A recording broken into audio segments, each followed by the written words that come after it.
Good afternoon, everybody. I kind of feel like the color is off today on my camera for some reason. I don't know. But I just wanted to tell you guys, I'm headed to a big Dollar Tree in another city. I just want to see if they have anything good and like good quality stuff there.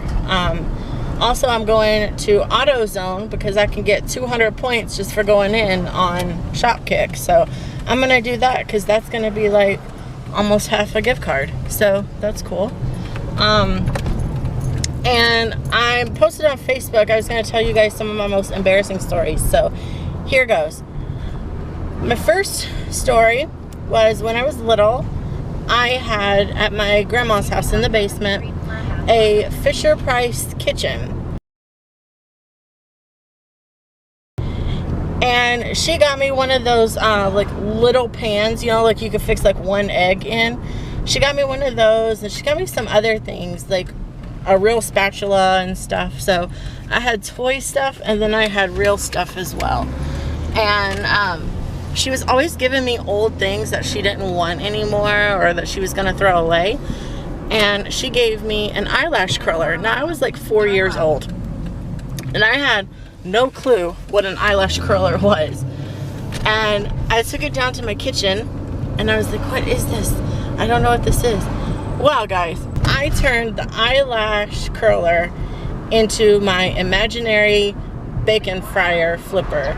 So I got my little pan and I imagined I had bacon strips in it, and not bacon strips like the dog treat, but like bacon strips. And I took the eyelash curler and I'd go like, you know how you hold it, and I'd pretend that I'd use that to flip the bacon. And I thought it was pretty ingenious actually for 4 years old. And my next story is I was about 12 years old, and this is when everybody, even like, I mean, just everybody was so focused on being cool and everything, you know, like, I don't know, like, even more so than now. Like, nowadays, people are just like, I'm me, I do what I want. Back then, like, you were told what's cool and you had to do it. Well, the Spice Girls were famous, and you know, they had these big honky tonk shoes, like, they were just freaking huge. Well, I had a pair. They were some kind of sneakers. They were massive platforms, and I wore them quite a bit. And I mean, I swear, these things had me like 8 inches taller. And one of the old ladies in our church had died, and we went to the funeral home. And I don't know if I was with my mom and my sister or a friend, I don't remember, but I was with somebody. And we walked into the bathroom together. But when you walked into the bathroom, there's like this little lip. It wasn't a step. It wasn't a crack. It was like this little lip. I don't understand why they had it. But I forgot about it when I came out, and I totally flipped. Now, let me tell you, these shoes were not just like my platform flip-flops that I wear. These shoes were so massive. Anybody who saw me had to make a comment on my shoes. That's how big these things were. I mean, they were literally Spice Girl shoes.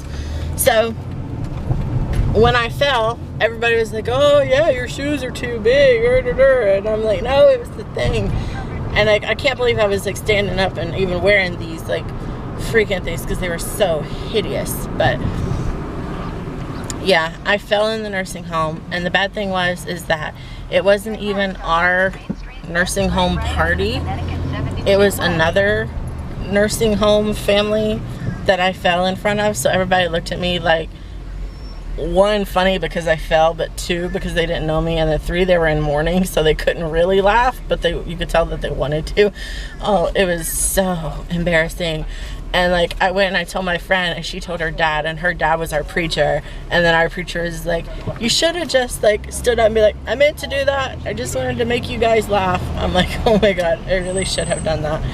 So that was my embarrassing story. I am almost at AutoZone, so I'm gonna share the other story with you guys here in a minute. So I have to hurry because the battery's dying. My last story, I was about 13 or 14 years old. My grandpa had just gotten his cell phone, and I thought I had it memorized, but his number was quite similar to my guy friends at the time. And I couldn't poop. I was so constipated and so much in pain. And my grandma was rummaging through like the medicine closet. Yeah, we had a medicine closet. And she's like, I don't have anything for constipation. Call your grandpa, because he had like already left to go to the store. And she's like, call your grandpa and tell him to get some Dulcolax. Well, I had no clue what Dulcolax was. I had never used it before. I never heard it before. I thought it was one of their prescriptions. And she was like, go to the pharmacy and pick it up. So I was like, okay, well, I don't need to go look for his number. I know his number. I'll just call it. Well, because it was so similar to my friend's number, I ended up calling my friend. And I thought it didn't sound like my grandpa when he answered the phone, but I was like, oh, he knows it's me calling and he's like messing with me or something, right? So I was like, Papa? And he was like, is this Courtney? I was like, yeah, Papa, it's me. And I was like, I need you to get me some Dulcolax. And my friend started laughing and he was like, isn't that poop medicine?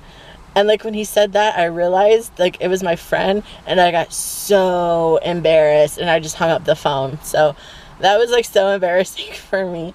But those are my 3 stories. I have one more, but it's too intimate to discuss. And you know it's bad. If I can't say it on camera to you guys, you know it's a good one. So what the hell?